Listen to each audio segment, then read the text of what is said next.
Today is Sunday, and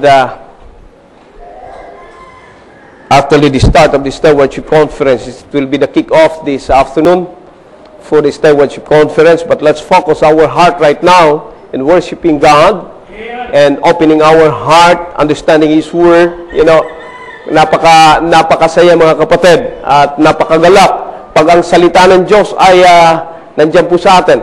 Napakagalak pag ang salita ng Diyos ay free, malaya, na siyang dumadaloy po sa ating buhay.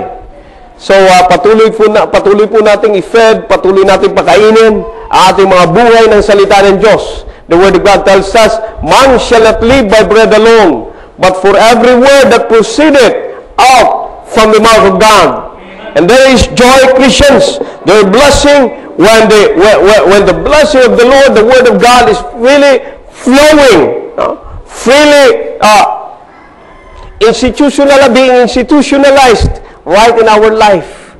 Napakasaya mga kapatid, mga salita ng Diyos ang nakikita sa ating buhay. When we say it's the Word of God that is real in our life, when the Word of God that is being seen in our life, that means, Christian, our life is being blessed by God in whatever aspect. Sa lahat ng aspeto sa buhay natin. At panalangin po natin mga kapatid na ang ating pagiging Kristiyano ay pagiging Kristiyanong totoo. There are lots of Christian right now. Anywhere we go now in the world, you will find almost, many are claiming to be one in Christ. Many are claiming to be Christian. But you can see that there is differences in those Christians that you are seeing. There are differences, you know. And panalangin po natin mga kapatid na ang mga Kristiyanong makikita sa atin, those Christian that belongs this congregation and those congregation that preach Christ will really be known, not just that they claim to be Christian, but they should reference. The Word of God tells us, let your light so shine before men that they may see your good works and glorify your Father which is in heaven. The Bible gives lots of blessing, the Word of God. God Himself had promised. God had taught us that once our life is immersed, ang buhay natin mga kapatid, na immersed sa salita po ng Diyos, there will be lots of blessing. There will be lots of blessing. Napakaraming pagpapala mga kapatid, pag ang buhay natin, immersed sa salita po ng Diyos. And I'm challenging every Christian that we should not only be living as a nominal Christian, but rather we should be known as a real Christian, meaning follower of Christ. One who obeys the Lord, an adherent to Christ. All his life, all his mind, all what he desires is controlled by the one, our God, that infinite God. Napakasaya po mga kapatid, pagpuno ang ating buhay. Right in the heart of man, sa puso ng tao, mayroong sinasabi dyan, Hongkag. Mayroong lugar na it's a vacuum according to Pascal. In the heart of man, there is a vacuum that nothing could fill except the infinite. Walang makapagpupuno, mga kapatid, maliban sa Diyos. Kaya natutuwa po ako pag ang mga tao ay puspos ng salita ng Diyos, namumuhay sa Panginoon, mga kapatid, nandyan ang blessing. Nandyan ang blessing. I am glad, you know, I was so glad being connected with other Christian from other church, with other Christian brethren, mother.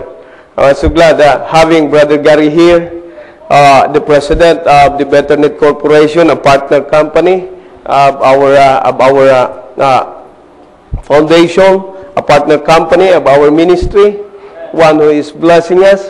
Praise God. Right now, he is. I'll be asking him by and by to present the award that will be given to some of our members who have been picked for that award. There are 3 computers, laptop that will be awarded coming from the BetterNet Corporation, and that phone na gamit niya nandun kay Mrs. Ako'y blessed na blessed, mga kapatid, because God is just aligning the blessing towards the ministry. Once our ministry is focused on the Lord, once our ministry is focused on reaching people, we are connecting ourselves to people. You know why? Because we want to draw people to the feet of the Lord Jesus Christ. I was talking with Brother Sue here, sabi ko sa kanya, may taga-GCF dito. I was talking with Brother Sue and telling him, everything rises and fall on leadership. Any institution will only become successful if the leader is strong and the leader is endowed with blessing from the Lord. I praise God. A leader in the company is a Christian who has the heart for God, and the only request I have from him, all the friends I have, they're asking me, Pastor, Bishop, what do you want me to give to you as a birthday present to you? I don't ask anything. I just ask, if you want to give me a present, just be there, join me, and be there in worshiping God. Join me in worshiping God. Wala pong kapalit, mga kapatid, ang kagalakan sa kasama mo na nag-worship sa Panginoon. Amen? Wala hong kapalit yan, mga kapatid. At pinapanalangin ko, mga kapatid, bawat isa po sa atin would have that opportunity, would have that joy of worshiping the Lord. Worshiping God is not just raising a hand. Worshiping God is not just saying, it's not just singing, glory be to God. Some people may think that when you say, to God be the glory, to God be the glory, some people may think that while you sing the song, you're already giving glory to God. No, Christians. It's not just singing, to God be the glory. It's not just being in the church that we ourselves can truly give glory to our God. I pray and I thank God right here in the Bible. God has given us actually the blueprint how the Christian could give glory to God. The Bible is our authority. The Word of God is the will of God to us.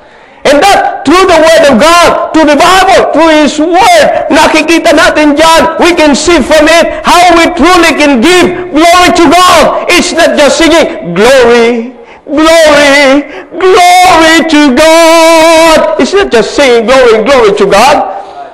However vibrant, however good you are in singing, but listen, singing is not actually the way on how to give glory to God. Perhaps this is a part, but actually the Word of God tells us about performance.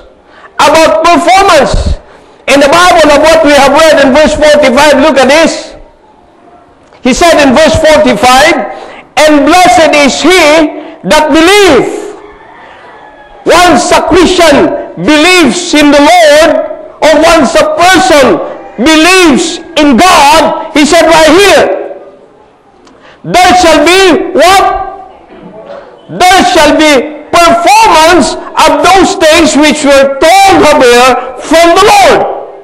A Christian who truly believes in Christ will always perform. Will always perform. It is not of what we say. It is not of what we think that we are. It is of what we do. It is the action that counts. It is the action that counts. It is always the performance that we have. Mga kapatid, ang tinitingnan ng salita ng Diyos, ang tinitingnan ng pagpapala sa ating buhay ay hindi yung ating kiniklaim kung sino tayo. Ang tinitingnan sa atin ay yung ating ginagawa bilang Kristiyano. Yung patotoo natin as a Christian. The testimony, the witness we have. What are we doing as a Christian? Who we are before God's sight, not who we are before men's sight. Of course, we acknowledge guests in person while in this church. And perhaps, minsan ako mga kapatid, natatakot ako. Baka mayroon akong hindi sa inyo ma-recognize. Minsan mga kapatid, I have that feeling, para bagang sabi ko, Lord, wala sana ako ma-miss.